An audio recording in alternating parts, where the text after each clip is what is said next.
Have you ever wondered why some people seem to wield power effortlessly while others struggle? Power dynamics, often elusive and complex, play a major role in our daily lives. Recognizing and understanding these dynamics can open doors to personal growth and success. The book 48 Laws of Power by Robert Greene offers a comprehensive guide to navigating these waters. Among these laws, the second law of power stands prominent. One of these vital laws is the second law of power, which we will delve into today. The second law of power states, never put too much trust in friends, learn how to use enemies. Now that might sound a bit sinister, but let's break it down. It's not suggesting a paranoid outlook on friendships or a Machiavellian approach to enemies. It's about understanding the dynamics of relationships and power. Friends, those who we feel close to, can often be the ones who, without realizing, take our trust for granted. This isn't always out of malice, but rather a sense of complacency that comes with familiarity. They know we trust them, and sometimes they might use this trust to their advantage. Not because they are bad friends, but because they are human, and humans are complex creatures. On the other hand, enemies, or those we perceive as such, are often more predictable. They operate with a set of motivations that are more straightforward to decipher. They want to best us, to prove they are superior. But this predictability can be turned around. It can be used to our advantage. By understanding their motivations, we can manipulate their actions, steer them in a direction that benefits us. So the second law of power isn't about distrusting friends or exploiting enemies. It's about being aware, being strategic, and understanding the intricate dance of power that we all partake in, consciously or not.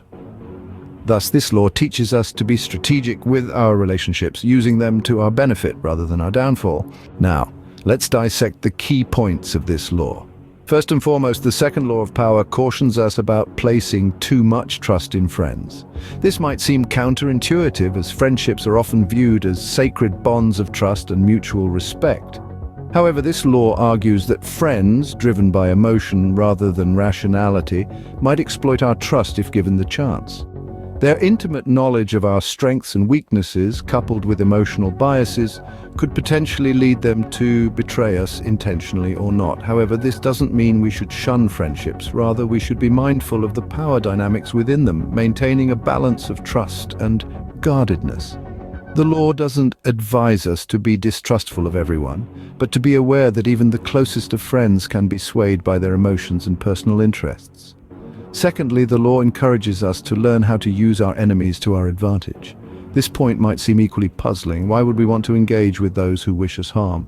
The law argues that enemies are more predictable and easier to control than friends. They are driven by their dislike for us, which makes their actions more predictable and easier to manipulate. This does not mean we should create enemies for the sake of power.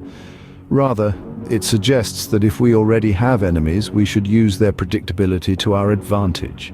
By understanding their motivations and actions, we can devise strategies to neutralize their threats or even turn them into allies. Lastly, the law emphasizes the importance of being strategic with our relationships. It's not about being deceitful or manipulative, but about understanding the dynamics of power that exist in every relationship. By being aware of these dynamics, we can navigate our relationships more effectively and protect our interests. In essence, the second law of power encourages us to be shrewd and strategic with our relationships. So what can we take away from this law? The second law of power illuminates the necessity of being both cautious and strategic in our relationships. It's not just about control, but understanding the dynamics that govern our interactions. This law encourages us to be wary, to avoid placing too much trust in others, and to always keep our intentions hidden. It's a reminder that even the closest of relationships can be laced with power struggles, and that we must learn to navigate them skillfully. Let's take a moment to reflect. How does this law resonate with your personal and professional relationships? Are there areas where you could be more strategic, more cautious? How can you apply this law to better manage the power dynamics that are at play? Remember, power is not just about control, but also about understanding the dynamics of relationships. Be strategic, be cautious, and wield your power wisely.